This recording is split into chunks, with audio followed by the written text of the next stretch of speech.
Hello hello hello hello అందరికీ నమస్కారం. ఎవరు బాబు? ఓహో, ఇవాళ మన షోకు గెస్ట్ గా ఓ కొత్త ముఖాన్ని పరిచయం చేయబోతున్నాం. ఆమె కిలాడి లేడీ అని, డబ్బులు ఎక్కడ ఉంటే అక్కడ వాలిపోయి బ్లాక్ మెయిల్ చేస్తుందనే ఆరోపణలు జనసేన వాళ్ళు చేస్తున్నారు. నా మధ్య ఇలా ప్రెస్ మీట్ ఎట్టిందో లేదో అలా జైపూర్ పోలీసులు వచ్చి ఈవిడ్ని పట్టుకెళ్ళిపోయారు. మరి ఆ కేసు ఏంటో, ఈ కేసు ఏంటో, అసలు కేసు ఎవరో చూద్దాం రండి. చూడమ్మాయి లక్ష్మి, ఓ పాలి నీ వెనక ఎవరున్నది చెప్పగలవా?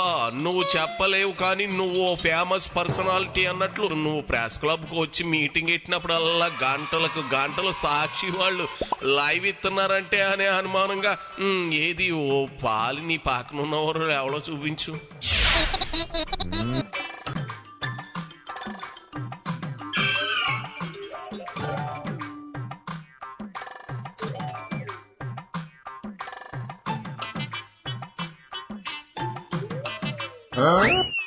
ఓరు ఓరు ఓరు ఓరు ఓరు ఆతగాడు లాయర్ బాలా కాదు.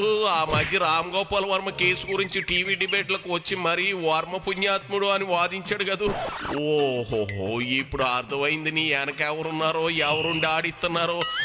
జనమేమి పిచ్చోళ్ళు కాదు. ఒకప్పుడు వాళ్ళని ఏమార్చచ్చేమో గాని సోషల్ మీడియా దున్నేత్తన యుగం కదా. ఇప్పుడు అన్ని ఆటోమేటిక్ గా ఇలా తెలిసిపోతాయి. ఇప్పుడు నువ్వు పదే పదే సాక్షికి ఇంటర్వ్యూలు ఇచ్చావు అనుకో, జనానికి నీ వెనుక వైసీపీ ఉండి డ్రామాలు ఆడిస్తుందనే విషయం టక్కున తెలిసిపోతుంది. వాళ్ళ కేసుల్లో వాదించే లాయర్లు నీ కేసుల్లోనూ అత్యుత్సాహం ప్రదర్శిస్తున్నారు అనుకో, జనానికి నువ్వు జగన్ రెడ్డి వదిలిన బాణం అనే విషయం గట్టిగా ఇట్టే తెలిసిపోతుంది.